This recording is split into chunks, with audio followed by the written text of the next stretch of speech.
Alors, comment tu vis cette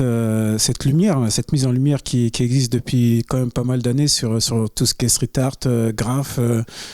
toi, forcément, tu le vis forcément bien, je pense,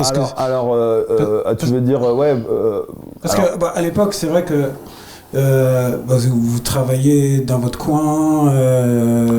pas forcément en lumière, et là, il y a un gros spot Ouais. qui braquait sur vous. Il y a une évolution du truc, c'est-à-dire que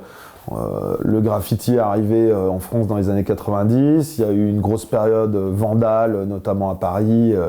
et un peu partout, hein. Moi j'ai commencé comme ça aussi ici. Maintenant, c'est vrai que l'évolution des choses, la démocratisation des outils, c'est-à-dire que les bombes maintenant, tu les trouves plus facilement, elles ont été fabriquées spécialement pour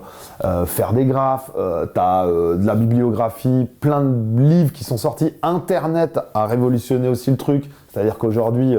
le virus se transmet encore plus facilement grâce au net, et du coup finalement ce mouvement a évolué comme ça, c'est-à-dire que moi en tout cas pour ma part c'est vrai que j'ai tout de suite eu envie de faire des choses plus légal, c'est-à-dire faire des graphes jolis, parce que faire un graphe la nuit à l'arrache, t'as pas forcément le temps de faire un truc cool, et ce qui m'intéressait c'était de faire passer un message cool, tu vois, et c'est vrai que quand j'ai réalisé des graphes comme ça en Vandal, souvent j'étais un peu déçu du résultat, donc j'ai voulu plutôt prendre mon temps et être dans une démarche de montrer le meilleur de notre art, sachant qu'en plus, nous, on était, quand on parlait de graffiti à l'époque, on était taxé de vandales, on était ultra mal vus, et je pense que ça m'a donné envie de montrer vraiment patte blanche, de montrer le meilleur de nous-mêmes. Je pense qu'il y a plein d'artistes qui ont suivi un petit peu ce chemin-là. Et sortir aussi de la rue, travailler avec d'autres outils,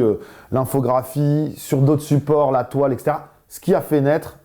aujourd'hui le mouvement qu'on pourrait appeler street art au début des années 2000, qui finalement se détache du côté hip-hop, mais qui ouvre la voie et qui permet justement, entre guillemets, au côté graffiti, street art, d'avoir les projecteurs sur lui.